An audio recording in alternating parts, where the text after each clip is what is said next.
काका पाटील म्हणाले होते की जोपर्यंत चंद्र सूर्य आकाशात आहे तोपर्यंत मुंबई महाराष्ट्राला मिळणार नाही. मुंबई ही कधीच मराठी मेजॉरिटी नव्हती.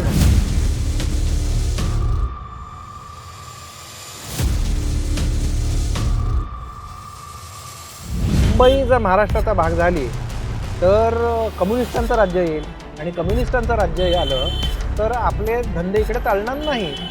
फक्त गुजराती समाजामुळे मुंबई मोठी झाली असती तर गुजरातमध्ये कुठलं शहर मोठं का नाही झालं?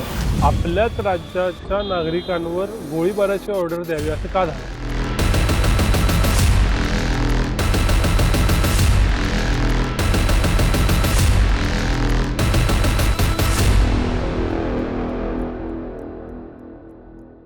काँग्रेसच्याच राजवटीने ऑर्डर दिले शूट ॲट साईट. महाराष्ट्र बनून एवढी 66 वर्ष झाल्यानंतर सुद्धा काँग्रेसने ॲक्सेप्ट केलं नाही आहे की मुंबई महाराष्ट्राचा भाग आहे. म्हणून तर मुंबई प्रदेश काँग्रेस कमिटी आणि महाराष्ट्र प्रदेश काँग्रेस कमिटी सेपरेट आहेत. कम्युनिस्ट आणि सोशलिस्ट होते म्हणून लेबर डेला महाराष्ट्र झाला. इकडे गुण्यागोविंदाने लोक नांदलेत आणि 50% मराठी होते ते 35% झाले. मुंबई कॉस्मोपॉलिटन राहिली. It is to the credit of Marathi speaking people, not against them. इराणमध्ये चाललेल्या युद्धामुळे दुबई हळूहळू खालती येणार आहे. ती पोटेन्शियल मुंबईमध्ये आहे दुबईला रिप्लेस करण्याची. मी नेहमी म्हणतो मुंबई एक रसायन आहे, ते विरघळून निघून जाऊ शकतं पण ते रसायन दुसरीकडे बनू शकत नाही. नमस्कार, मी विनायक पाचलक आणि थिंक बँक व चितळे बिंजबार प्रस्तुत थिंक टूरमध्ये तुम्हा सगळ्यांचं पुन्हा एकदा स्वागत. आजचा एपिसोड अत्यंत महत्त्वाचा आणि तितकाच संस्मरणीय. त्याचं कारण महाराष्ट्र दिनाच्या निमित्तानं मी मुंबईत आलो आहे. मला संयुक्त महाराष्ट्राची अख्खी चळवळ प्रवास समजून घ्यायचे, त्याच्या स्थानांना भेट द्यायचा आहे, त्याचा इतिहास समजून घ्यायचा आहे, वर्तमानाशी जोडायचा आहे आणि प्रेरणासुद्धा घ्यायची आहे. त्या सगळ्यासाठी पुन्हा एकदा माझ्याबरोबर आहेत खाकी टूर्सचे भरत घोटुसकर सर. तर वेलकम अगेन. आम्ही गणपतीत जो गिरगावचा थिंक टूर केला होता तो आवडला होता लोकांना. तुम्ही तो बघितला नसेल तर नक्की बघा. पण आजची सुरुवात करायची आहे संयुक्त महाराष्ट्राच्या लढ्यापासून. सर, पहिला प्रश्न हाच. मला एक मराठी माणूस म्हणून, महाराष्ट्रातला नागरिक म्हणून संयुक्त महाराष्ट्र, त्याचा लढा आणि आजचा महाराष्ट्र समजून घ्यायचा आहे. तुम्ही कसा दाखवणार? नाही, माझं म्हणणं कसं आहे की महाराष्ट्र ही जी संकल्पना आहे ती खूप जुनी आहे. 1000-2000 वर्षापासून हा कॉन्सेप्ट आहे. पण युजली पश्चिम महाराष्ट्र हा महाराष्ट्र, मराठवाडा, विदर्भ हे वेगवेगळे भाग, हे सगळे मराठी भाषिक भाग एकत्र येऊन एक पॉलिटिकल एंटिटी बनते. हे तो संयुक्त महाराष्ट्र. तर महाराष्ट्राची कॉन्सेप्ट जुनी आहे पण ॲज अ लिंग्विस्टिक स्टेट म्हणजे भाषिक राज्य भारतामध्ये होणं. आणि ह्याचं महत्त्व असं आहे की पूर्वी बॉम्बे प्रेसिडेन्सी होती, म्हणजे कराचीपासून ते कारवारपर्यंत हा पूर्ण भाग होगा. ह्याच्याने 6-7 वेगवेगळ्या भाषा बोलल्या जायच्या. म्हणजे सिंधी, कच्छी, गुजराती, उर्दू/हिंदी, मराठी, कोकणी आणि कन्नड, एवढ्या भाषा बोलल्या जात होत्या. तर ह्याच्यामध्ये कसं ॲडमिनिस्टर करणार हे सगळं? म्हणजे माझ्या आईच्या मावशीचे मिस्टर पोलिसात होते. त्यांना कुठे ट्रान्सफर झाली तर तोच प्रॉब्लेम होता की नवी भाषा शिकावी लागणार. ते होऊ नये आणि सगळ्यांना, जे सगळ्यात जास्ती भाषिक आहेत त्या भागातले, त्यांच्या भाषेचं राज्य व्हावं या संकल्पनेमधून संयुक्त महाराष्ट्राचा जन्म झाला.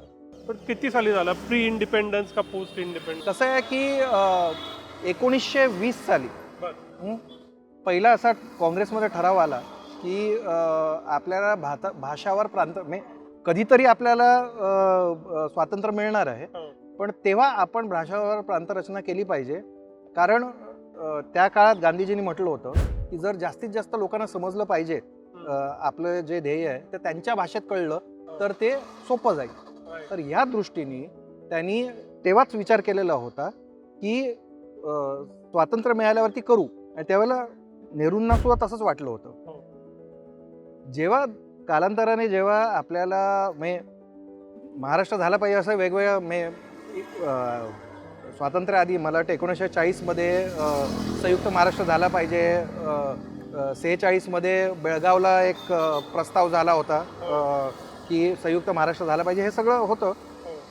स्वातंत्र्य मिळाल्यावरती नेहरूंना असं भीती होती की जर भाषावर प्रांतरचना झाली तर बॅल्कनायझेशन होईल, म्हणजे प्रत्येक हिंदी न बोलणारा जे राज्य आहे इज अ सब नेशन, उपराष्ट्र आहे. आणि ते कालांतराने त्यावेळेस द्रविडियन मुवमेंट जोरात होती, तर ही सगळी वेगळी राष्ट्र होतील कालांतराने आणि भारताचे छोटे छोटे तुकडे होतील, या भीतीपोटी ते नाही म्हणत होते. तर मला वाटतं ऑलमोस्ट स्वातंत्र्य मिळाल्याच्या एक दशक नेहरूंनी त्याला परवानगी दिली नव्हती, पण कालांतराने जनमताच्या पुढे झुकावं लागलं. खरं आहे. आपण पुढे जाऊ, पण हे जे संयुक्त महाराष्ट्र स्मृती दालन आहे, इथं नक्की काय आहे आणि याचं महत्त्व काय? तर मला वाटतं साधारण 15 वर्षापूर्वी उद्धव ठाकरेजींनी ह्याचं एक नियोजन केलं होतं की त्यांना संयुक्त महाराष्ट्र आजच्या पिढीला कळत नाही आणि त्यावेळेला एक दालन बनवायचं. बृहन्मुंबई महानगरपालिकेने हे ठरवलं होतं की एक दालन त्यांच्या थ्रू हे दालन बनवायचं. तर आतमध्ये त्या काळामध्ये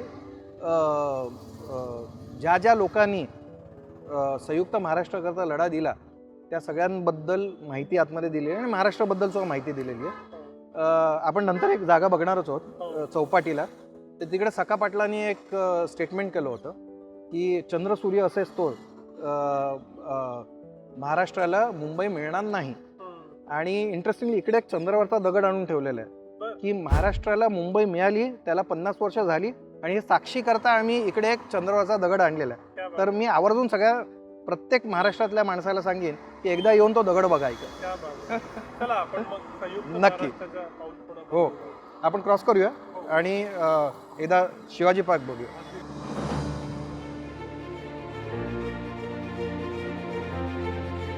लोकांना असं वाटायचं की महाराजांचा जन्म हा 1627 मध्ये झाला, म्हणून त्या वेळा म्हणजे ब्रिटिश राजवटीतच ह्याचं नाव शिवाजी पार्क देण्यात आलं.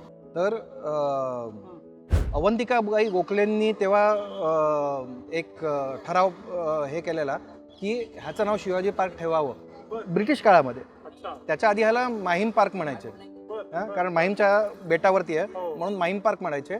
आणि आपण महाराजांना महाराष्ट्र घडवणारी व्यक्ती असं बघतात, तर त्या काळापासून त्याचं महत्त्व आहे आणि ते पुढे जाऊन संयुक्त महाराष्ट्रामध्ये खूप महत्त्वाचे आहे. तर आतमध्ये आपण पार्क बघूया.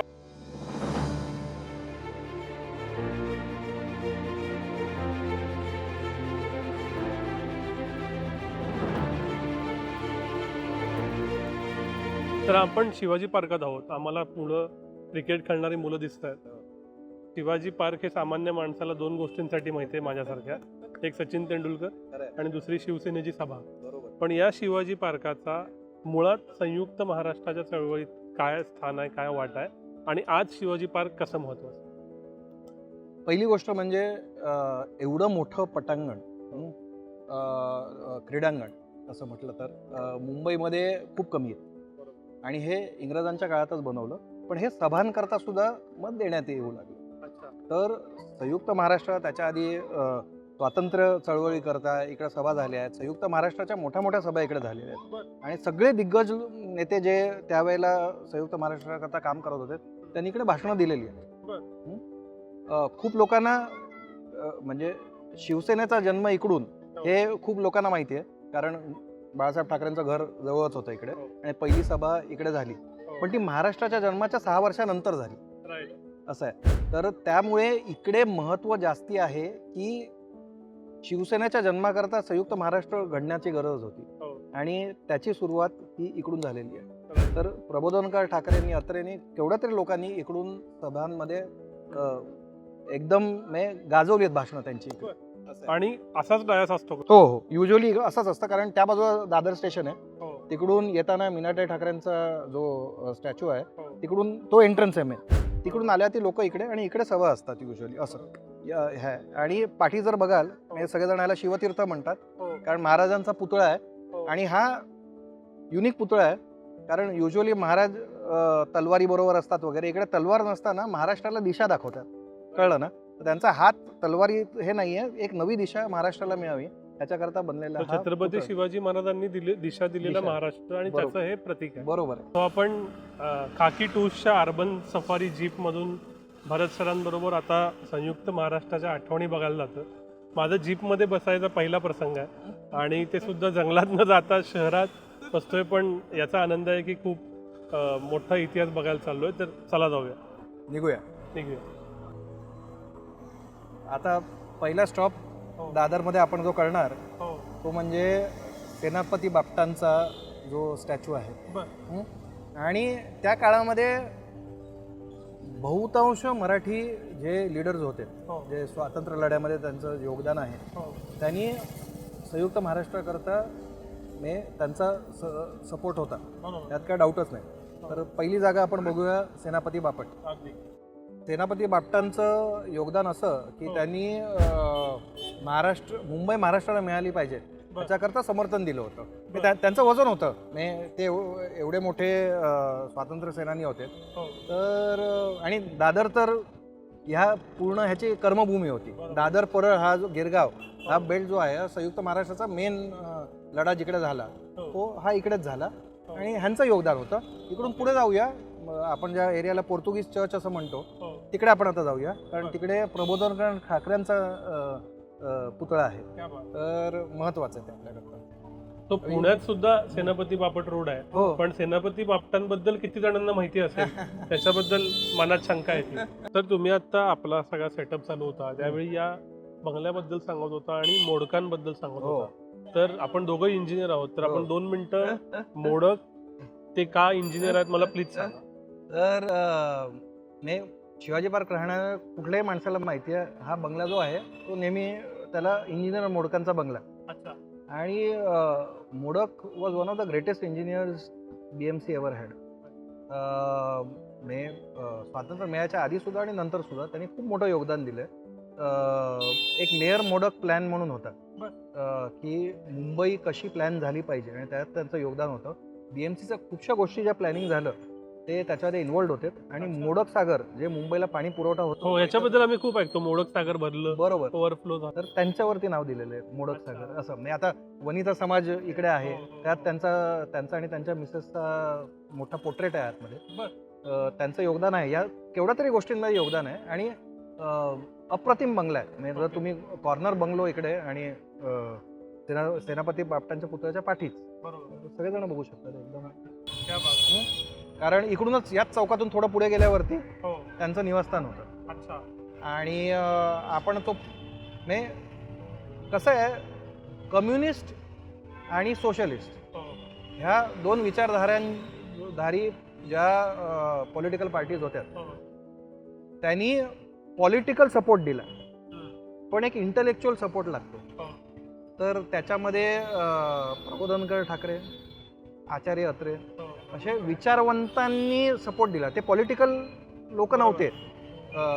प्रबोधनकर ठाकरे हे पुरोगामी महाराष्ट्राकरता त्यांनी खूप योगदान दिलं. आणि अत्रेंचा आपण थोडं पुढे बघणार होतो, त्यांचा प्रिंटिंग प्रेस होता, मराठा प्रिंटिंग प्रेस, तर तो तिकडेच होता. तर ह्या दोघांनी खूप मोठं योगदान दिलं. पण शाहिरांनी खूप योगदान दिलं. तर शाहीर अमर शेख, नंतर शाहीर अण्णाभाऊ साठे असे कित्येक शाहीर आहेत. पण ह्या दोघांनी पूर्ण महाराष्ट्रामध्ये पोवाड्यांचा चा वापर करून जनजागृती केली की का संयुक्त महाराष्ट्र झाला पाहिजे, तर मराठी माणूस टिकेल, नाहीतर टिकणार नाही. ही जनजागृती करण्याकरता म्हणजे 360 डिग्री कॅम्पेन मार्केटिंगमध्ये म्हणतात तसं ते. आणि ह्याच्याकरता एक लीडर नव्हता, सगळे लोक एकत्र आले आणि त्यांनी महाराष्ट्राकरता चळवळ उभी केली, म्हणून ती संयुक्त महाराष्ट्राची चळवळ असं.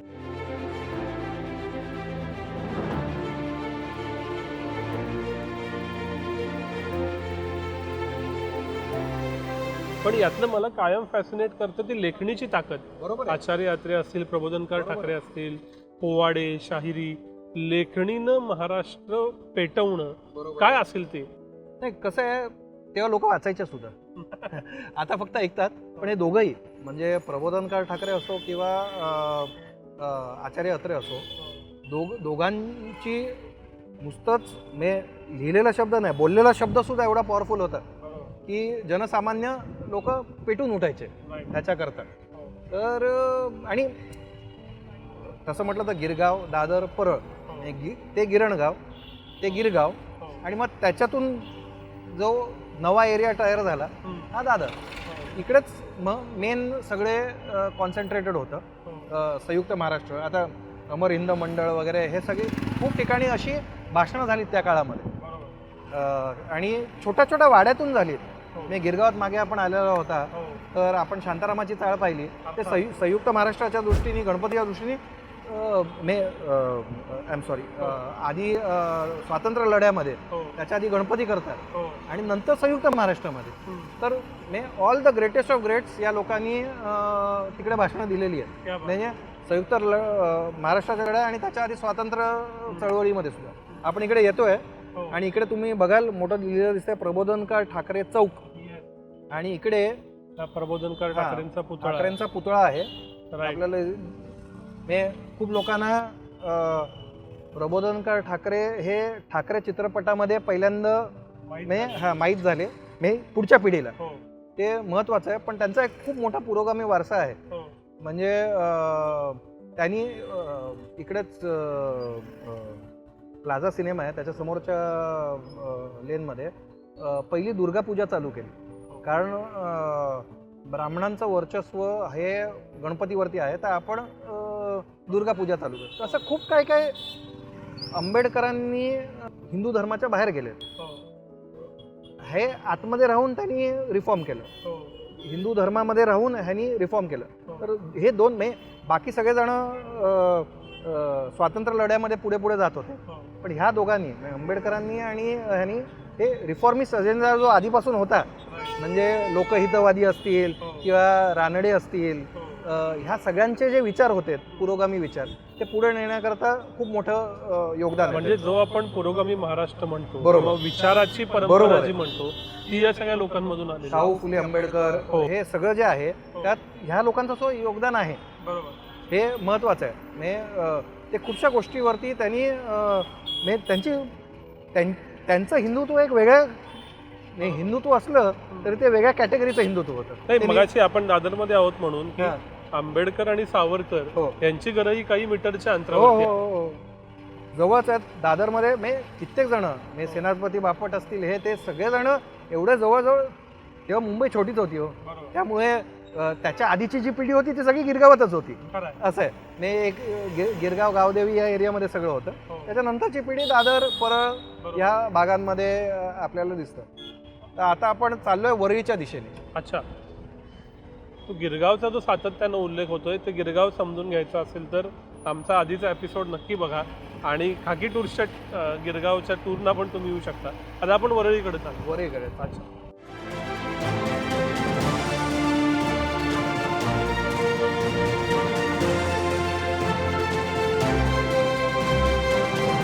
पण काय म्हणजे टोलेजंग इमारती दरवेळेला मला आल्यावर अजूनही फॅसिनेट करतो. तुम्हाला विश्वास बसणार नाही. आता आपण जेव्हा वरळी पास करू तेव्हा दाखवतो की काय काय बिल्डिंगमध्ये the smallest flat is 3500 square feet. The smallest flat is 3500 square feet. आणि त्याच्यामध्ये घरात नोकर राहतील तर पुरुष नोकर आणि स्त्री नोकर यांच्याकरता वेगवेगळे दालनं आहेत राहण्याकरता.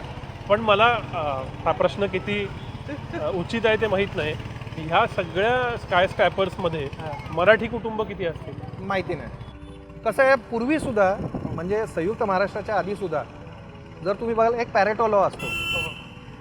ते प्रपोर्शन चेंज होतात, पण 10% लोकांकडे 90% पैसा असतो. तर त्याप्रमाणे त्या काळामध्ये 10% ज्यांच्याकडे 90% होता त्याच्या मराठी लोक खूप कमी होते. असं नाही की सगळ्या गुजराती लोकांकडे पैसा होता, पण पैसा असं बहुतांश लोक हे गुजराती होते. मी गुजराती म्हणतो, आत्ता आपण गुजराती म्हटलं की आपल्या डोळ्यासमोर गुजराती हिंदू माणूस उभा राहतो.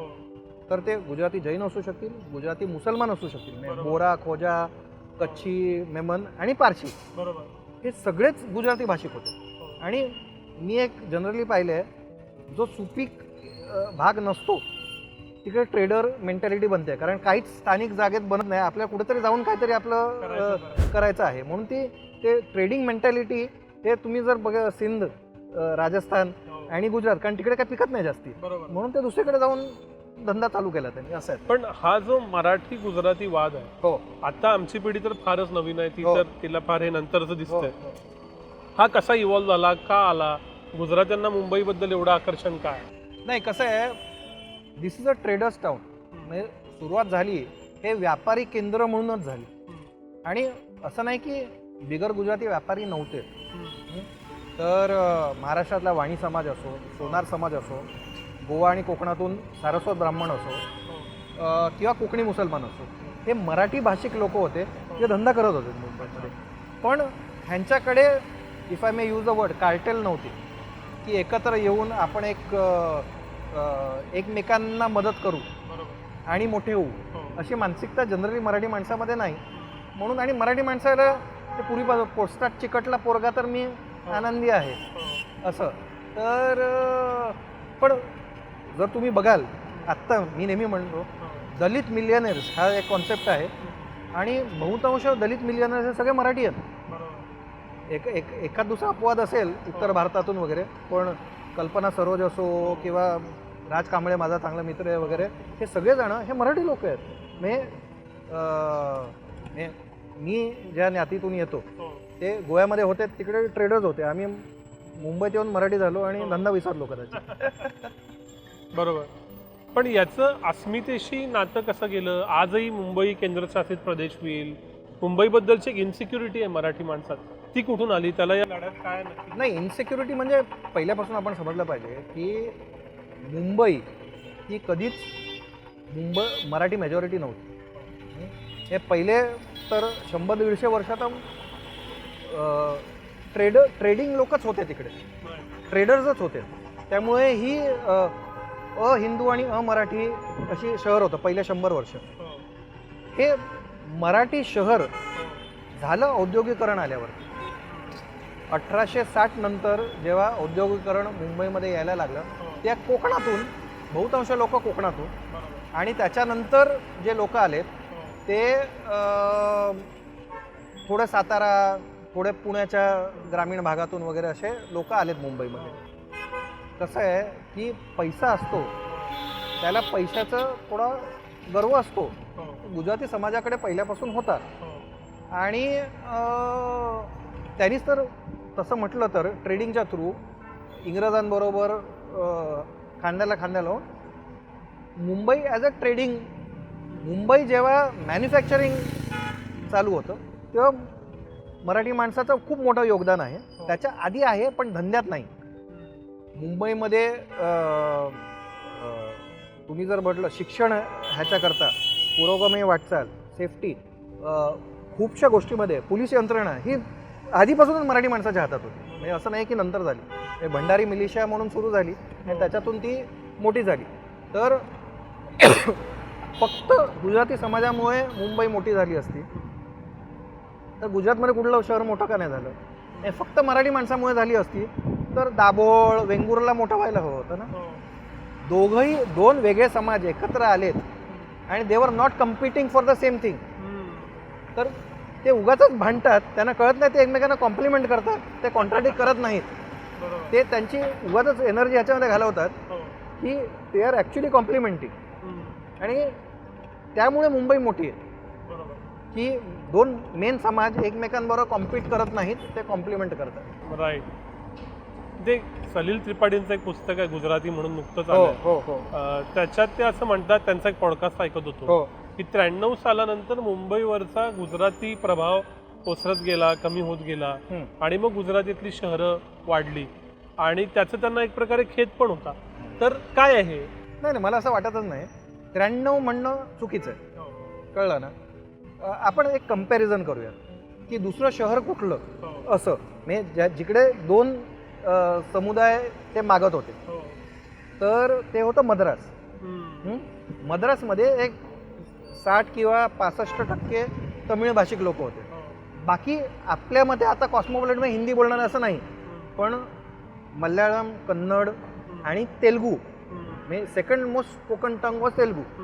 आणि तेलगू चित्रपट, तेलगू लिटरेचरचे लोक हे सगळे मद्रासमध्ये राहत होते. हैदराबाद ही दख्खनी उर्दू बोलणारी शहर होतं, कळलं ना.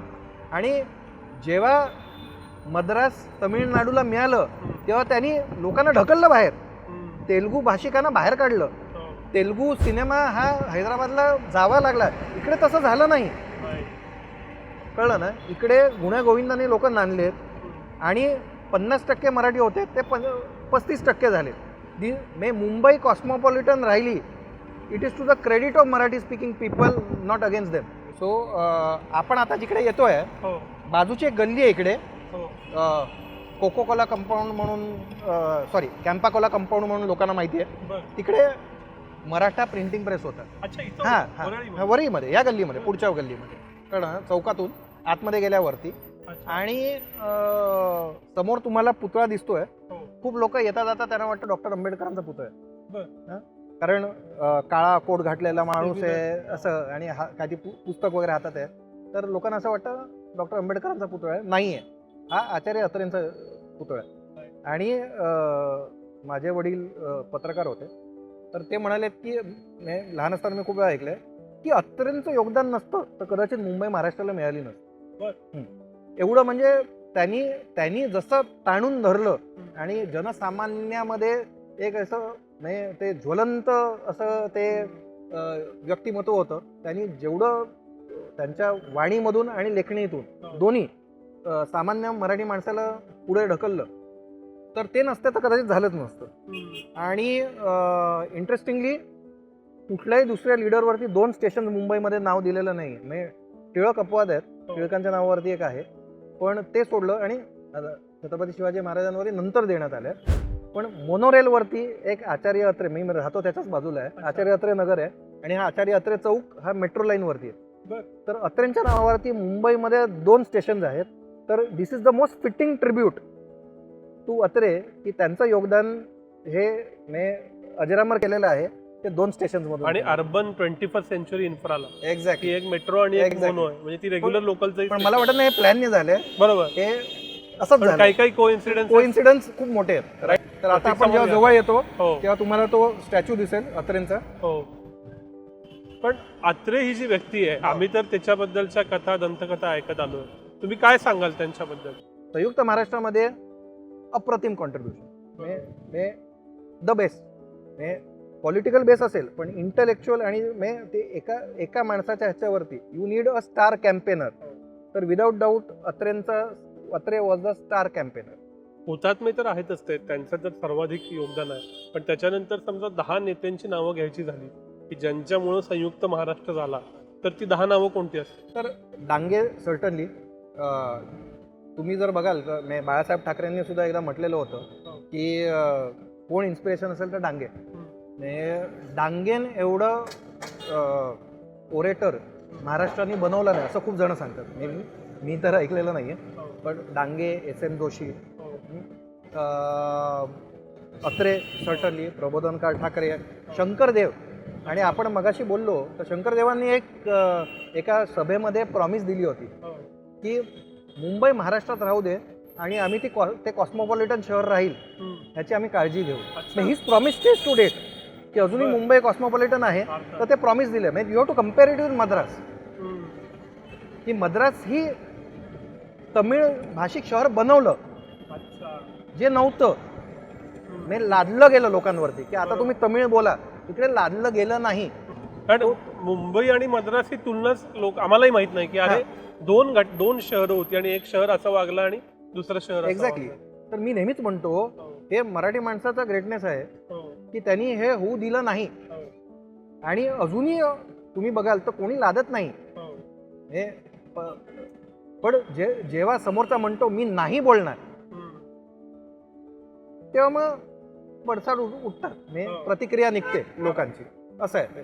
पण जनरली विदाऊट डाऊट आत्ता कुठे बँगलोर हे कॉस्मोपॉलिटन शहर होतंय कालांतराने. पण तसं म्हटलं तर मुंबई एवढं, आणि जगाच्या पाठीवरती कुठेही तुम्ही एक ट्रेडिंग टाउन बघाल ते नेहमीच कॉस्मोपॉलिटन असतं.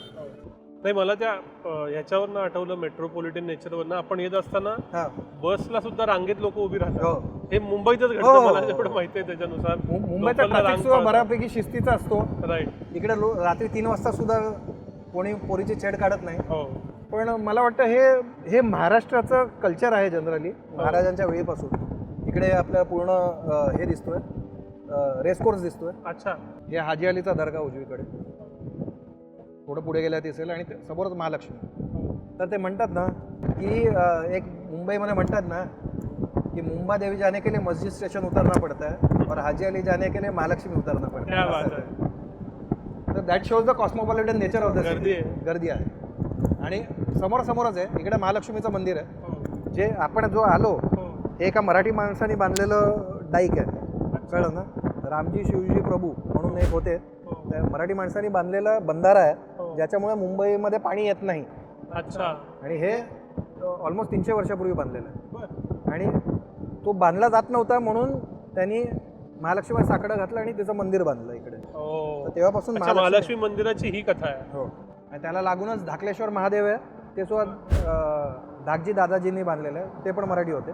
हो, तुम्ही मागच्या मुलाखतीतही मुंबईच्या निर्मितीतला मराठी कॉन्ट्रीब्युशन, हो हो, हे बरंच मोठं आहे. खूप मोठं आहे.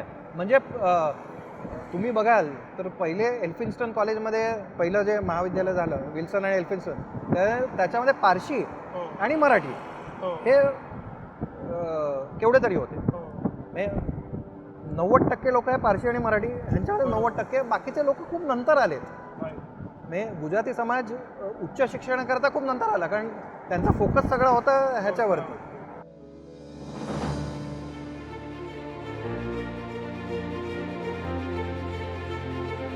मी बोगद्यातून देत नाहीये, कारण आपला चौपाटी आणि राजभवन बघायचं.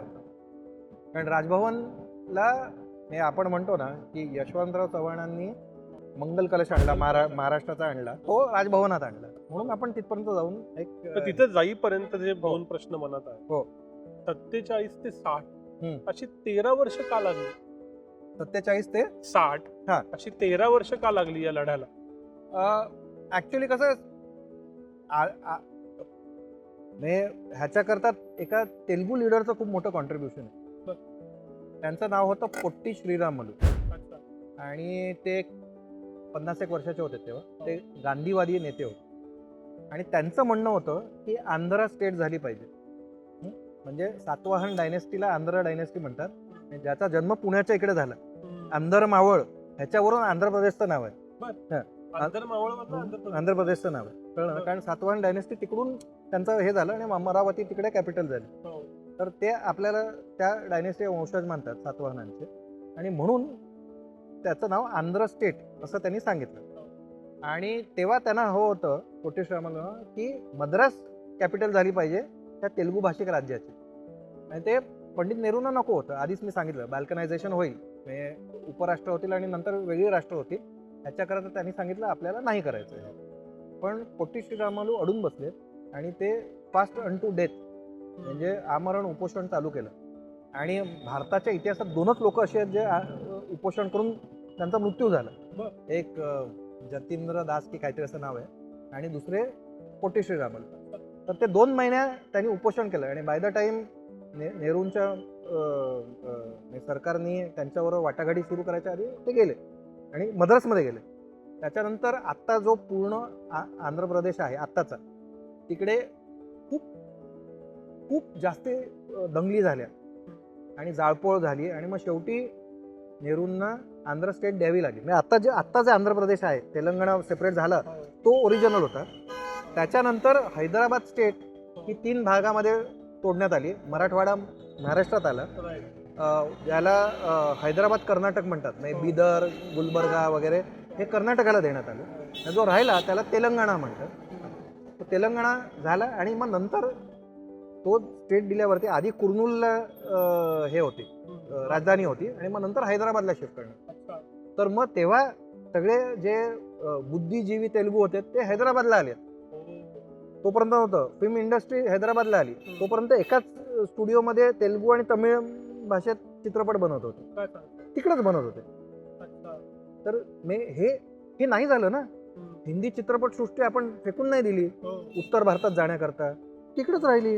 गुजराती समाज अजूनही का अंबानी मुंबईत राहतात, का जात नाही गुजरातनं गिफ्ट सिटी बनली तेव्हा. मुंबईचा जो माहोल आहे तो तिकडे होऊ शकत नाही. मी नेहमी म्हणतो मुंबई एक रसायन आहे, ते विरघळून निघून जाऊ शकतं, पण ते रसायन दुसरीकडे बनू शकत नाही. ते विरघळू नये म्हणून ह्याच्याकरता आपण प्रयत्न केला पाहिजे की मुंबईचं मुंबईत्व राहिलं पाहिजे. तो हा लढा पॅरलल टू मुंबईच्या म्हणजे महाराष्ट्राच्या लढ्याशी चालू होता. हो हो हो. अच्छा. म्हणजे त्यांच्यापासून प्रेरणा घेऊन संयुक्त महाराष्ट्राला बळ मिळालं. बरोबर. म्हणजे 1953 मध्ये ही घटना घडली आणि तेव्हा आंध्र स्टेट झाली. मग त्याच्यानंतर तिकडून बळ घेऊन बरोबर संयुक्त महाराष्ट्राला आता त्यांना मिळालं ना, मग आम्हाला द्या. तोपर्यंत होत नव्हतं ते, पण त्यांना मिळालं, मग आता आम्हाला दिलं पाहिजे. आणि तिकडून मग सुरुवात झाली. मग तमिळनाडू झालं, केरळ झालं. महाराष्ट्र द्यायला प्रॉब्लेम नव्हता, पण महाराष्ट्रामध्ये मुंबई नसली पाहिजे. कारण मुंबईमध्ये तेव्हा इकडेच राहणारे सगळे जे श्रीमंत लोक होते त्यांनी बॉम्बे सिटीजन्स कमिटी, म्हणजे ऐकल्या ती कसं वाटतं, जनसामान्याची कमिटी आहे, त्याच्यात 12 सगळ्यात श्रीमंत लोक होते मुंबईचे. त्यात JRD टाटा पण होते. तर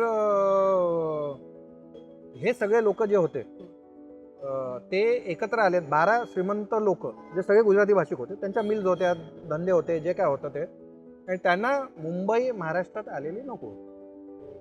तर त्याच्याकरता तो सगळा लढा होता. आणि त्यांचा जो महत्त्वाचा पॉलिटिकल माणूस होता तो होता म्हणजे सखा पाटील, जे मराठी होते, कोकणातले होते, पण he was called the uncrowned king of Bombay. कळलं ना. आणि सखा पाटलांचं म्हणजे ख्याती अशी होती की सगळे प्रदेश काँग्रेस कमिटीज ज्या असतात त्या एकत्र फंड आगे से राईट लेना, सगळ्या प्रदेश काँग्रेस कमिटीज जेव्हा एकत्र येतात तेव्हा सगळेजण सांगायचे मी एवढे लाख उभे करणार ह्या वर्षी, मी एवढे लाख उभे करणार. मग सखा पाटील शेवटचे उभे राहायचे, तर सांगायचे या सगळ्यांनी सांगितलं तर दुप्पट मी देणार. कारण त्यांच्या खिशात हे सगळे लोक होते, तर त्यांचं मत त्यांना, जर ते पैसे आणतात काँग्रेस करता, तर त्यांचं मत त्यांना पुढे घेऊन जावंच लागणार.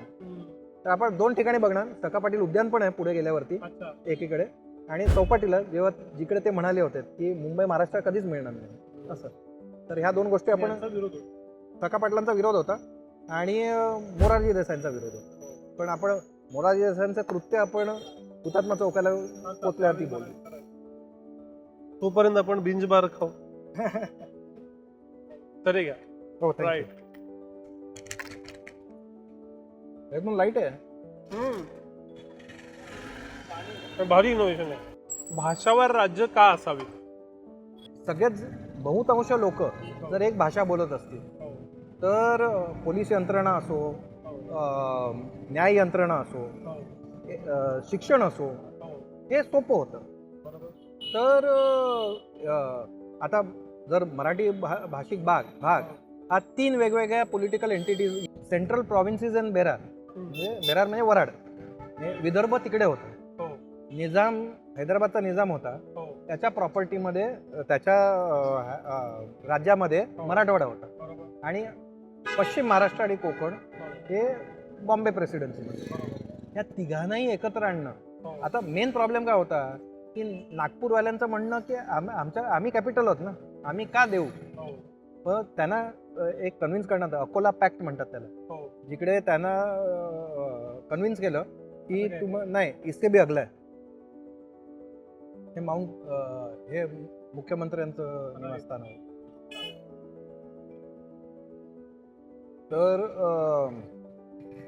अकोला पॅकमध्ये विदर्भच्या लोकांना कन्व्हिन्स केलं की तुम्ही महाराष्ट्राचा भाग व्हा, आणि नंतर म्हणून तर नागपूर उपराजधानी झाली, आणि एक सेशन तिकडे होतं, सगळं जे काय ते त्या कारणाकरता होतं. आणि तर हे सगळे भाग एकत्र आणणं, कारण त्यांची मानसिकता वेगळी होती ना, की काही गरज पडली तर आपल्याला हैदराबादला धावायचं आहे, तर ते मुंबईकडे वळवणं. कारण रस्ते सुद्धा त्या दिशेने होते, रेल्वे लाईन सुद्धा तशा प्लॅन केलेल्या होत्या. तर हे सगळं महाराष्ट्र अजूनही आत्ता आपण ते महामार्ग करतोय वगैरे, तर ते महाराष्ट्र समृद्धी असो किंवा तो शक्तीपीठ असो, हे सगळे नंतर हे होतं असं. तर त्याकरता हे खूप कठीण काम होतं की सगळ्यांना एकत्र आणणं. आणि मुंबई महाराष्ट्रात असली पाहिजे आणि महाराष्ट्र एकसंघ असला पाहिजे, हे मुंबईतल्या मराठी लोकांना सगळ्यात जास्ती हवं. बाकीच्यांना आलं नाही आलं ठीक होतं, पण त्याच्याकरता मी बोललो ते शाहिरांचं खूप महत्त्व आहे की त्यांनी वेगवेगळ्या लोकांपर्यंत ते नेलं. आणि त्यामुळे उर्वरित महाराष्ट्राला मुंबई आपला भाग झाला पाहिजे हे त्यांना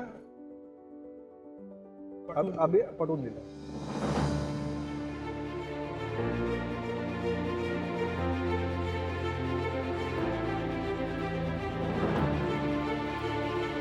राजभवन में त्या काळातलं ते हंटिंग लॉज होतं.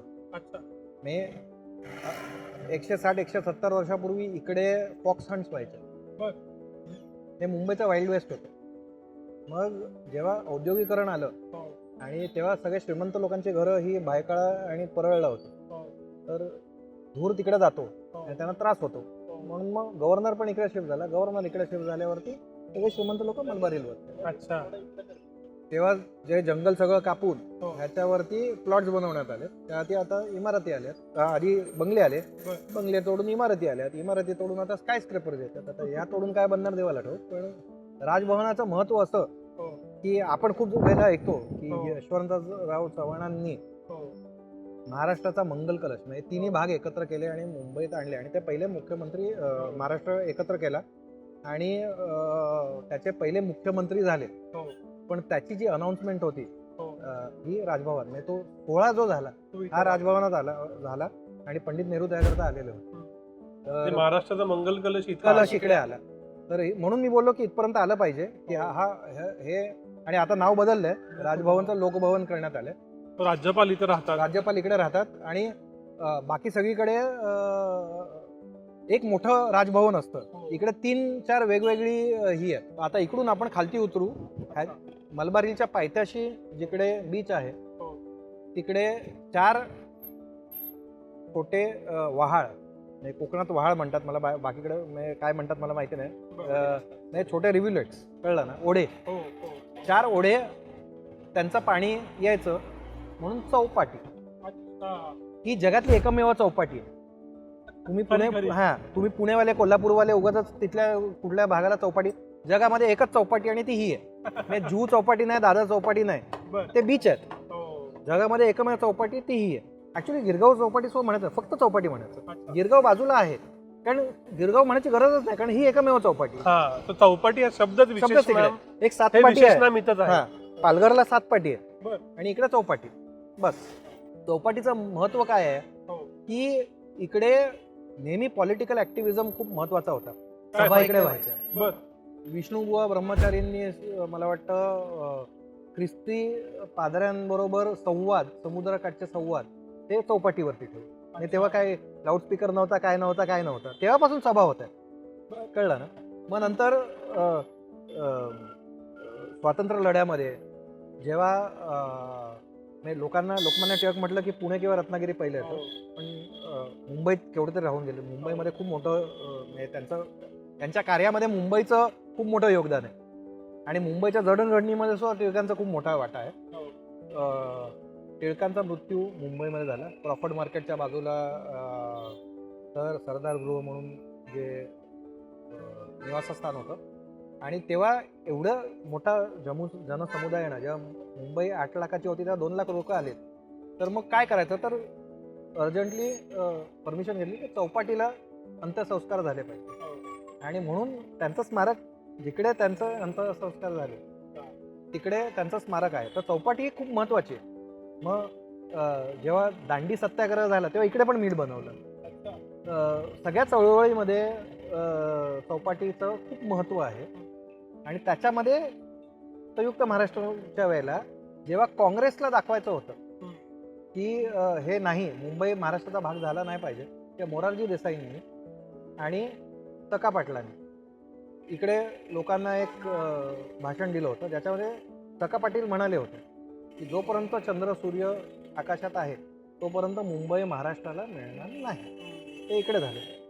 मुंबई आता मुंबई महाराष्ट्रात येण्यासाठी एवढा विरोध म्हणजे नाही, कसं आहे, तुम्ही हे बघितलं पाहिजे, it was a struggle of haves versus have knots.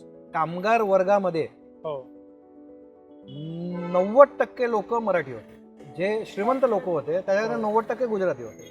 म्हणून तर कम्युनिस्ट आणि सोशलिस्ट पक्षांना हे भांडवलशाहीच्या विरोधामध्ये असलेली चळवळ सुद्धा वाटत होती, फक्त भाषेवरती नाही. आणि हे भांडवलशाही लोकांना नको होतं की मुंबई, कारण मुंबई जर महाराष्ट्राचा भाग झाली तर कम्युनिस्टांचं राज्य येईल, आणि कम्युनिस्टांचं राज्य आलं तर आपले धंदे इकडे चालणार नाही, या भीतीपोटी की युनियन टेरिटरी राहिली पाहिजे. पण कसं होतं की politicians understand defeat at the polls. कळलं ना, जेव्हा काँग्रेस हरली इलेक्शनमध्ये तेव्हा त्यांना कळलं की ह्याला विरोध करून फायदा नाही, आपल्याला ह्याला सपोर्ट दिला पाहिजे. आणि त्यामुळे आणि तेव्हा एक आता ह्याच्यात कितपत तथ्य मला माहिती आहे, पण एक असं सांगितलं आहे, एक दंतकथा आहे की खरं आहे मला माहिती नाही, की सगळेजण संयुक्त महाराष्ट्र झालाच पाहिजे असं च लावायचे. तर यशवंतराव चव्हाणांनी विचारलं तुम्ही च का लावता, तर अत्रे म्हणाले तुमच्या आडनावातलं च काढून टाकलं तर उरतं काय, तर फक्त वाण असं. तर ही चौपाटी समोर, आणि त्याच्यानंतर मरीन ड्राईव्ह सुरुवात होते. स्वप्ननगरी मुंबई का आहे तर ते या व्ह्यू मधून दिसतं. खूप कमी लोकांना माहिती आहे की आपल्याला हे मरीन ड्राईव्ह दिसतो, ह्याच्यात सगळ्या आर्ट डेको बिल्डिंग दिसतात, जे आता वर्ल्ड हेरिटेज साईट आहे. त्याच्या बहुतांश ज्या इमारती आहेत ह्या एका मराठी माणसाने डिझाईन केल्या. म्हात्रे म्हणून होते, तर त्यांनी डिझाईन केलेल्या बिल्डिंग.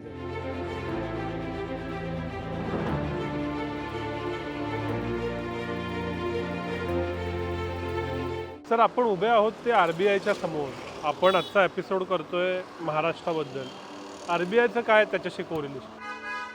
मी इकडे आणलं कारण रिझर्व्ह बँकेचे पहिले गव्हर्नर जे भारतीय होते, म्हणजे त्याच्या आधी सगळे इंग्रज होते, पहिले भारतीय होते ते CD देशमुख, चिंतामणराव देशमुख. आणि नंतर जाऊन चिंतामणराव देशमुख हे भारताचे वित्तमंत्री झाले, पंडित नेहरू यांच्या मंत्रिमंडळामध्ये होते.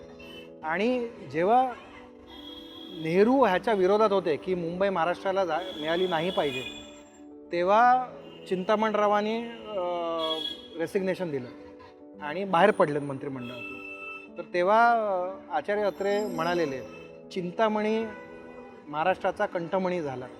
हे आपल्याला आपले जे विचार आहेत ते पूर्ण भारतापर्यंत पोचवले चिंतामणीने, असं. तर हे उद्गार होते. आणि पण CD देशमुखांनी कधी ह्याच्याकरता प्रचार केला नाही, त्यांनी कुठल्याही सभेमध्ये भाग घेतला नाही. पण ह्याच्यामुळे लोकांना काय म्हणतो ते मॉरल सपोर्ट असा मिळाला की दबाव गट म्हणतो असं. तर ते होतं. सो आपण आता अशा मराठी माणसाबद्दल बोललो की ज्यानं पदाचा त्याग केला, इतक्या मोठ्या पदाचा त्याग केला मराठीसाठी. पण मगाचपासून तुम्ही दोनदा सखा पाटलांचं उदाहरण दिलेत की ज्यांनी विरोध केला. अजून अशी कोणी मराठी माणसं होती का की ज्यांनी मुंबई महाराष्ट्रात यायला विरोध केलेला? विरोध असं म्हणणार नाही, पण दोन वृत्तपत्र अशी होती जे मुंबई महाराष्ट्रामध्ये आली पाहिजे ह्याच्या सपोर्टमध्ये नव्हते. एक म्हणजे सकाळ आणि दुसरं म्हणजे लोकसत्ता. तर आता खूप लोकांना माहिती आहे गश्मीर महाजनी हार्टथ्रॉब आहे महाराष्ट्राचा, वडीलसुद्धा. पण त्यांचे आजोबा, काश्मीरचे आजोबा हरा महाजनी, आणि आता जिकडे VJTI आहे इंजिनिअरिंग इन्स्टिट्यूट मुंबईचं, ते हरा महाजनी रोडवरती आहे, कारण त्यांचं निवासस्थान समोरच होतं. तर महाजनींचा विरोध होता ह्याच्याकरता. ते म्हणाले की मुंबई जर मोठी झाली पाहिजे तर ह्याच्याकरता हा अडथळा आला नाही पाहिजे. तर तेव्हा एका भाषणामध्ये त्यांना उद्गार असे काढले अत्रेंनी, ते हे हरा महाजनी नाही, हराम हा जनी असं त्यांनी म्हटलं होतं.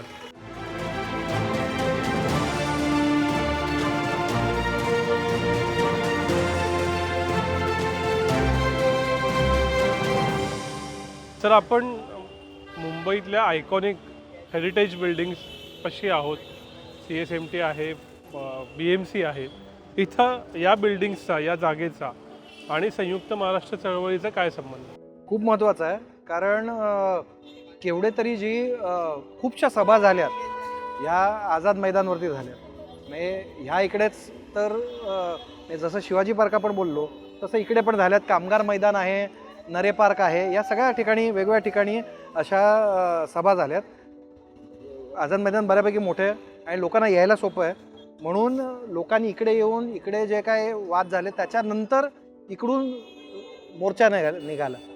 इकडून जो मोर्चा निघाला तो शेवटी जाऊन जेव्हा ह्याला पोचला, मंत्रालयाच्या दिशेने चालू होता आणि जाऊन हुतात्मा चौक, जो आता हुतात्मा चौक म्हणतो, फ्लोरा फाउंटनपर्यंत पोचल्यावरती तिकडून पोलिसांनी गोळीबार केला. तर तिकडे आपण आता जाणार आहोत बघण्याकरता की ते हुतात्मा स्मारक तिकडे काय. पण जो मोर्चा चालू झाला तो इकडून गेला, त्यामुळे इथले फोटोग्राफ्स आहेत जुने, जिकडे रस्ता दिसत नाही, एवढे लोक आहेत तिकडे सगळीकडे आणि फलक घेऊन की संयुक्त महाराष्ट्र झालाच पाहिजे वगैरे, ते सगळं इकडे झालेलं आहे. आपण मराठी लोक म्हणतात ना, आमच्या पूर्वजांनी प्राणाची आहुती दिली म्हणून मुंबई महाराष्ट्राचा भाग झाली. तर ते कुठे झालं, तर इकडे जे चक्का जाम केला तो सगळं इकडेच झालेलं आहे. जे काय आहे म्हणजे स्वातंत्र्य काळामध्ये स्वातंत्र्य चळवळीत सुद्धा इकडे तसंच झालं आणि त्याच्यानंतर असं म्हटलं तर मराठी माणसाकरता दुसरी स्वातंत्र्य चळवळ होती हे जे झालं. तर महत्त्वाचं आहे ह्याच्यामध्ये आचार्य दोंदे ह्यांनी भाग घेतला होता. ते शिक्षक होते आणि त्यांनी पुढाकार घेतला. तर त्यांचं तैलचित्र आतमध्ये म्हणजे आणि प्रबोधनकार ठाकरे या दोघांची तैलचित्र तुम्हाला आतमध्ये जे BMCचं मेन दालन आहे, जिकडे सगळे नगरसेवक बसतात आणि वादविवाद होतो मुंबईत काय झालं पाहिजे, तिकडे वरती प्रबोधनकार आणि दोंदे हे दोघंही वरतून खालती बघतात, त्यांच्यावरती निगराणी ठेवतात बरोबर करतायत की नाही काम. मला एकच गोष्ट कळली नव्हती की या लढ्याचं स्वरूप इन अ वे काँग्रेस विरुद्ध कम्युनिस्ट असं होतं, पण त्याच्यानंतरही काँग्रेसची सत्ता आली आणि ती जवळपास 95 सालापर्यंत आणीबाणी आणि त्यावेळेचा अपवाद वगळता बऱ्यापैकी अनइंटरप्टेड चालली. हे कसं काय? कारण विरोधी पक्ष ऑर्गनाईज नव्हता, आता जसं आपण बघतो तसंच. आणि सरप्राइझिंगली आता काँग्रेसवाले तिकडे त्या स्मारकावरती येऊन फुलं ठेवतात. म्हणजे काँग्रेसच्याच राजवटीने ऑर्डर दिले शूट ॲट साईट, आणि आता तेच येतात. इकडूनच थोडं पुढे गेल्यावरती मुंबई प्रदेश काँग्रेस कमिटीचं म्हणजे महाराष्ट्र बनून आता किती एवढी 66 वर्ष झाल्यानंतर सुद्धा काँग्रेसने ॲक्सेप्ट केलं नाही आहे की मुंबई महाराष्ट्राचा भाग आहे.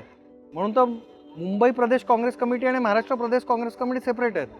असं उर्वरित भारतात कुठेच नाही आहे. अहमदाबाद प्रदेश काँग्रेस कमिटी आणि उर्वरित गुजरात किंवा बँगलोर प्रदेश काँग्रेस कमिटी आणि उर्वरित कर्नाटक हे फक्त महाराष्ट्रातच आहे. इतके वर्ष झाल्यानंतर अजून काँग्रेसने ॲक्सेप्ट नाही केलं की मुंबई महाराष्ट्राचा भाग आहे. जर त्या काळामध्ये कारण हे जे सगळे विरोधी पक्ष होते वेगळे पक्ष एकत्र आलेत आणि त्यांनी हा लढा केला, झाल्यानंतर वेगवेगळे झाले. असं का नाही की एकत्र राहिलेत त्या कारणाकरता. आणि कालांतराने कम्युनिस्ट पार्टी कमी झाली आणि शिवसेना उदयाला आली त्याच कारणाकरता की हे लोक बाजूला आले. तर ह्या पूर्ण ह्याच्यामध्ये काँग्रेस, कारण उर्वरित महाराष्ट्रामध्ये काँग्रेसचं प्राबल्य होतंच. म्हणजे जे काय कॉपरेटिव्ह सेक्टर असेल, ॲग्रिकल्चर ह्याच्यामध्ये, त्यामुळे उर्वरित महाराष्ट्रामध्ये प्राबल्य असल्यामुळे शेवटी काँग्रेसची सत्ता होती. मग 95मध्ये शिवसेना आणि भाजप आले. पण महानगरपालिकेच्या इथं उभे आहोत म्हणून मगाशी आपण आंदोलनातले 10 नेते कोण असं मी तुम्हाला विचारलं. आंदोलन झालं, मुंबई महाराष्ट्रात आली, आज 65-66 वर्ष झाली. या 65-66 वर्षात मुंबईला शेप केलेले कोण प्रमुख नेते वाटतात तुम्हाला? बाळासाहेब ठाकरे नक्कीच, म्हणजे त्यात काय वादच नाही आहे. त्यांच्या काही पॉलिसीज काही लोकांना आवडतील नाही आवडतील माहिती नाही, but impactful, the most impactful person in this Sharad Pawar नक्कीच.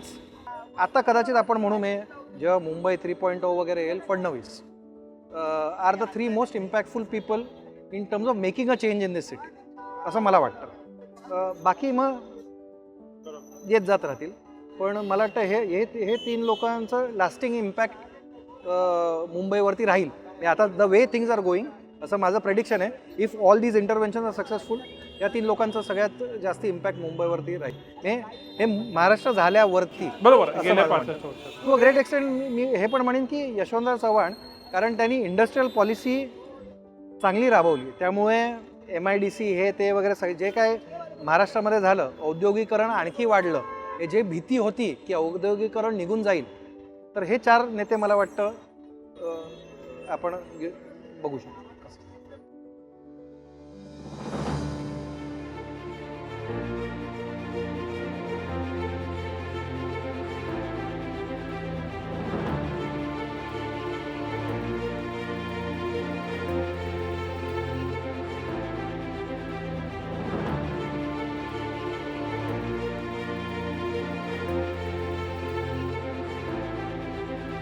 तो आजच्या थिंक टूरच्या शेवटच्या आणि सर्वात महत्त्वाच्या जागी आपण आलो आहे, हुतात्मा चौक, जिथं संयुक्त महाराष्ट्राच्या लढ्यात लोक हुतात्मा झाले. हे नक्की काय घडलं, याचं महत्त्व काय काय सांगाल? हुतात्मा म्हणजे संयुक्त महाराष्ट्राबद्दल बोलण्याच्या आधी आपण आहोत त्या जागेचं महत्त्व बघूया. तुम्ही जर इकडे स्ट्रेट पाहिलं, म्हणजे हे फ्लोरा फाउंटन तर दिसतं तुम्हाला, समोर पाहिलं तर हा जो भाग आहे म्हणजे पश्चिमेला, आय एम सॉरी, पूर्वेला, आपण उभे आहोत त्याच्या पूर्वेला हा जो भाग पूर्ण याला फोर्ट म्हणतात, कारण हा एकेकाळी किल्ला होता. राईट. म्हणजे पूर्वीचे मराठी लोक याला कोट म्हणायचे, कोटात जाऊन आलो असं कोकणातून आलेले लोक म्हणायचे. तर आपण जे CSMT स्टेशन बघतो तिकडून इकडे जिकडे आहोत आपण उभं, फ्लोरा फाउंटन ते काळा घोडा, आणि तिकडून लायन गेट पर्यंत हा पूर्ण तटबंदी होती. एक 20-22 बुरुज होते ह्याच्यावरती, 3 माळी इमारती एवढं उंच असलेला हा, त्याला आतली तटबंदी होती, बाहेरची तटबंदी होती. 2 तटबंदींच्या मध्ये पाणी होतं, म्हणजे खंदक होता. अच्छा. की बाहेरचे लोक येऊ नये, आणि त्याला मराठा डिच म्हणायचे, म्हणजे मराठ्यांनी अटॅक करू नये मुंबईवरती ह्याच्याकरता बांधलेला खंदक. तर आतला भाग त्या बाजूला आहे, तो रस्ता जिकडे आहे, बाहेरचा भाग इकडे होता, कुठे जिकडे आता CTO आहे, सेंट्रल टेलिग्राफ ऑफिस आहे, तिकडे बाहेरचा भाग होता, आणि दोघांच्या मध्ये गेट होतं. अच्छा. त्या गेट का, तर आता इकडून तुम्ही वरती बघाल तर तुम्हाला असे टोक असलेला एक टॉवर दिसतो, थोडासा लाईट लागलेला, that is Saint Thomas cathedral. हे इंग्रजांचं सगळ्यात जुनं चर्च, ह्याच्या आधी पोर्तुगीजांची चर्च होती, पण हे इंग्रजांचं सगळ्यात जुनं चर्च. तर चर्चच्या बाहेरचं गेट म्हणून हे चर्च गेट, आणि नंतर चर्चगेट स्टेशन खूप नंतर आलं. जेव्हा चर्चगेट स्टेशन आलं त्याच्यानंतर हे सगळं तोडण्यात आलं. साधारण 160 वर्षापूर्वी ही सगळी तटबंदी तोडण्यात आली, आणि आपल्याला जे फोर्ट वाटतं ते फोर्टच्या बाहेर आहे. म्हणजे तुम्ही जर म्युझियम पाहिलं, हायकोर्ट पाहिला, BMC पाहिले, ही सगळी जी युनिव्हर्सिटी, राजाबाई टॉवर, हे सगळं तुम्ही पाहिलं, हे फोर्टच्या बाहेर आहे, किल्ल्याच्या बाहेर आहे. कळलं ना? नवी जागा बांधलेली आहे. तर हे असं हे स्थान, आणि जेव्हा हा किल्ला पूर्ण तोडण्यात आला तेव्हा हा टाउन स्क्वेअर बनला, म्हणजे काय म्हणतो, शहराचा मध्यभाग असा. आणि तुम्ही जर इकडे पाहिलं तर तुम्हाला रूळ दिसतात जमिनीवरती. हे ओरिजिनल ट्रॅम ट्रॅक्स आहेत, म्हणजे ह्याच्यावरून ट्रॅम्स जायच्या. तर हे जे मध्यभागी बांधलेलं फ्लोरा फाउंटन आहे, ह्याच्या दोन्ही बाजूनी ट्रॅम ट्रॅक्स होते, घोड्यागाड्या यायच्या जायच्या, बसेस जायच्या, व्हेकल जायची. आणि त्याच्या एका छोट्याशा अशा डिवायडरवरती एक स्मारक बांधलं, ज्याला आज आपण हुतात्मा स्मारक म्हणतो. तर हे डिवायडरवर बांधलेलं छोटंसं स्मारक आहे. पण इकडे का, असं खूप लोकांना वाटतं. तर स्मारकावरती तुम्ही जर पाहिलं तर हे वेगवेगळे लोक वेगळे नंबर देतात, 105 हुतात्मे, 106 हुतात्मे, इकडे 107 हुतात्मे. तर ते वाद असू शकतो, कोण आहेत कोण नाहीत वगैरे. पण काय झालं की आंदोलनं चालू झाली, आणि मुंबईतच नाही, सगळीकडे. म्हणजे कारवारला होत होती, बेळगावला होत होती, वेगवेगळ्या ठिकाणी जिकडे जिकडे आंदोलनं होत होती. मुंबईत तर सगळ्यात जास्ती होत होते. आणि इकडे आपण मगाशी येताना मंत्रालय पाहिलं, तर मंत्रालयामध्ये तेव्हा मुख्यमंत्री हे मोरारजी देसाई होते. मोरारजी नंतर जाऊन पंतप्रधान झाले, पण आधी बॉम्बे स्टेट, म्हणजे बॉम्बे प्रेसिडेन्सी गेली, आपल्याला स्वातंत्र्य मिळालं, बॉम्बे स्टेट झाली, आणि बॉम्बे स्टेटचे ते मुख्यमंत्री होते. आणि त्यांनी शूट ॲट साईट ऑर्डर दिली, म्हणजे जर तुम्हाला वाटलं की अराजकता आहे तर तुम्ही पोलिसांना सांगितलं तुम्ही गोळ्या झाडा. तर इकडे आता खूप लोक, जर तुम्ही वाचाल तर लोक सांगतात 105 लोक इकडे मेलेत. नाही, इकडे 15 लोक मेले. 105 हुतात्मे जे लोक म्हणतात ते पूर्ण महाराष्ट्रभर, म्हणजे बेळगाव, म्हणजे आपण जो अजूनही झाला नाही तो संयुक्त महाराष्ट्र म्हणतो, तिकडे सगळीकडे हुतात्मे झाले. काही लोक, एक इंग्रजी शब्द आहे कोलॅट्रल डॅमेज, कळलं ना? जेव्हा आता इराणमध्ये वॉर चालू आहे तेव्हा बॉम्ब पडतो, तेव्हा सामान्य व्यक्तीसुद्धा मरतो. तसं काही लोक आंदोलनकारी नव्हते, ते येत जात होते तिकडे कुठेतरी आणि त्यांना सुद्धा गोळ्या लागलेल्या आहेत. त्यामुळे नावांमध्ये तुम्हाला कितीतरी अमराठी नावं दिसतात. कळलं ना? तर सिंधी नावं दिसतात किंवा ख्रिश्चन नावं दिसतात वगैरे, म्हणजे ज्यांनी कदाचित पार्टिसिपेट केलं नसेल ह्याच्यामध्ये ते सुद्धा, कारण टुटेड साईड झालं इकडे. आंदोलनं कुठून व्हायची आहेत? तर टिपिकली आत्ता तुम्ही बघितलं तर सगळी आंदोलनं म्हणजे मराठा मोर्चा वगैरे येतो किंवा आझाद मैदानला जागा करून दिली आहे ह्या कारणामुळे, की त्याच्या पुढे प्रोटेस्ट येणार नाही, कारण मंत्रालयापर्यंत जाऊच द्यायचा नाही. तो तिकडे डेडिकेटेडली आझाद मैदानामध्ये तुम्ही प्रोटेस्ट करा, जे काय आहे. मग मंत्री तुम्हाला येऊन भेटणार असेल, गव्हर्नमेंटचं कोणी येऊन भेटणार, तिकडे येऊन भेटणार, पण इकडे आणू नका. कारण तेव्हा काय झालं, BMC जिकडे आपण आता पाहिलं होतं थोड्या वेळापूर्वी, BMC वरून DN रोडवरून सगळेजण प्रोटेस्ट करत इकडे आले आणि तेव्हा शूटेड साईट इकडे झालं, म्हणून हे स्मारक बांधलं. तर हे जे स्मारक आहे, मी मगाशी म्हटलं की कम्युनिस्ट आणि सोशलिस्ट लोकांचं स्मारक आहे. तर शेतकरी आणि कामगार ह्यांच्या प्रयत्नामुळे झालेलं हे हा संयुक्त महाराष्ट्र आहे. म्हणून तुम्ही जर वरती पाहिलं तर हे सोव्हिएतमध्ये म्हणजे मॉस्कोमध्ये एक स्मारक आहे, ज्याच्यामध्ये एक कामगार स्त्री आहे, कामगार पुरुष आहे आणि शेतकरी बाई आहे. असे दोघंही एकाच्या हातामध्ये हे हॅमर आहे आणि एकाच्या ह्याच्यामध्ये कोयती आहे, असं. तर ते त्यांचं सिम्बल आहे कम्युनिझमचं. आणि तसंच इकडे केलेलं आहे, फक्त इकडे आपली पुरुषप्रधान संस्कृती असल्यामुळे दोन्ही पुरुष आहेत तिकडे, शेतकरी आणि कामगार. पण हे छोटंसं स्मारक होतं, एवढंसच डिवायडरवरती.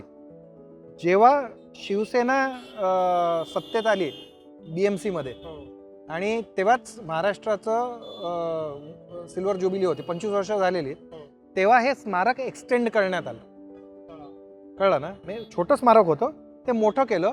त्या बाजूला तुम्ही बघाल तर ते स्लोपिंग जो एरिया आहे त्याच्यावरती एक लॉन बनवलं आहे, जे महाराष्ट्राच्या शेपचं आहे आणि त्याच्यात जय महाराष्ट्र लिहिलेलं आहे. आणि या बाजूला प्रयत्न म्हणजे बाळासाहेब ठाकरेंचा प्रयत्न होता, पण छगन भुजबळ इन्व्हॉल्ड होते म्हणून त्यांचं नाव पण आहे कोपऱ्यावरती, कारण ते मला वाटतं तेव्हा मेयर होते. आणि इकडे सगळे हुतात्म्यांची नावं कोरली गेली. तोपर्यंत नव्हती, तोपर्यंत एक छोटंसंच स्मारक होतं, जे इकडे आहे. ते एक्सपॅन्ड झालं. आणि तुम्हाला जरी मुंबई महाराष्ट्राला मिळाली तरी मुंबई मराठी होण्याकरता, म्हणजे महापालिका असेल, वेगवेगळ्या गोष्टींना मराठी वापरलं पाहिजे ह्याच्याकरता परत आणखी 20 वर्ष लढा द्यावा लागला. आणि त्याच्यात शिवसेनेचं योगदान आहे की मराठी वापरलं पाहिजे सगळ्या गोष्टींमध्ये.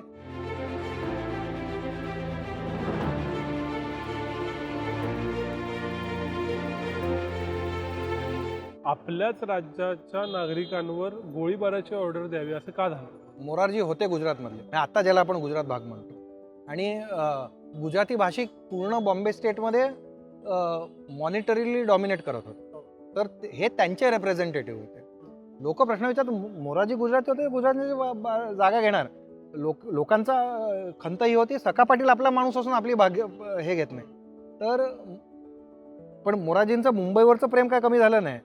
शेवटी राहिले मुंबईमध्येच ते, जरी गुजरात नंतर सेपरेट झालं. म्हणजे त्यांना मुंबई त्यांच्या आवडीचे होते ना, मुंबईमध्येच राहायचं होतं. दक्षिण गुजरातमध्ये त्यांचं गाव आहे, पण इकडेच मुंबईमध्ये राहिलेत. आणि आता जशी खूप लोकांना भीती वाटते, म्हणजे कलकत्ताची स्थिती जी आता झाली की डिइंडस्ट्रियलायझेशन झालं, तसंच मुंबईचं होईल ही भीती होती. त्या कारणामुळे जे काय capital will stay where it is most respected, बरोबर आहे. तर त्या भीती ही होती की इकडून लोक कुठेतरी निघून जातील. पण ऑफकोर्स त्यावेळेला लेबर लॉज वगैरे एवढे स्ट्रिक्ट होतात की एवढं इझी नव्हतं कॅपिटल जाणं. पण ते आहे ते टिकून ठेवलं पाहिजे आपल्याकरता. ह्याच्याकरता ह्या लोकांचा प्रयास होता की ज्या मिल्स आहेत, जे काय आहे ते राहिलं पाहिजे. आणि त्याकरता ही सगळी चळवळ होती त्यांच्या बाजूने. म्हणजे त्यांना गुजरातचा भाग असला पाहिजे ह्याची गरज नाही. मेन ओरिजिनल प्लॅन होता की गुजरातचा भाग द्या म्हणून. नंतर जेव्हा कळलं की नाही होणार, तेव्हा त्यांनी डिसाईड केलं की ॲटलिस्ट युनियन टेरिटरी बनवावी. मग युनियन टेरिटरी बनत नाही तर द्विभाषिक राज्य बनलं पाहिजे. आणि मग शेवटी कम्युनिस्ट आणि सोशलिस्ट होते म्हणून लेबर डेला महाराष्ट्र झाला. म्हणजे त्यांनी मागून घेतलं की this is the victory of have nots over the haves. ज्यांच्याकडे नाहीत पैसे, भांडवलदारांच्या वरती, त्यांच्या छातीवरती आम्ही मिळवलंय, कळलं ना. आणि म्हणून 1 मेला it is a by product and Gujarat is a by product. गुजरातला ऑप्शन नव्हतं की 1 मेला, कारण त्यांची वृत्ती भांडवलशाहीची असली तरी त्यांचा जन्म लेबर डेलाच झाला, कारण आपल्यापासून वेगळे झाले तसं. पण हे जे कम्युनिस्ट शेतकरी हे जे महाराष्ट्राचे रिप्रेझेंटेटिव्ह होते त्या पक्षांची जागा शिवसेनेनं कधी घेतली आणि तो बदल कसा झाला? आत्ता जे बंगालमध्ये चालू आहे तेच. तुम्ही बघाल की लेफ्ट विंग पार्टीज होत्या त्या एकदम नामशेष झाल्यात बंगालमध्ये आणि त्या जागी आता भाजप येते. तेच झालं, ही अँटी काँग्रेस वोट्स होती. ती एकेकाळी you are attracted to the strongest pole, जो सगळ्यात बलवान आहे प्रतिद्वंदी, तुम्हाला आवडत नाही त्याच्याकडे जाता. ते आधी कम्युनिस्ट होते, कालांतराने ते शिवसेना झाले. तर मी ॲक्च्युली आचार्य दोंदे हे ह्याच्यामध्ये एकदम सक्रिय भाग घेतलेला होता आणि त्यांचा BMCच्या मुख्यालयामध्ये त्यांचा मोठा तैलचित्र आहे त्यांचं. त्यांच्या नावावरती एक रस्ता आहे आचार्य दोंदे, तिकडे बघण्यासारखं आहे.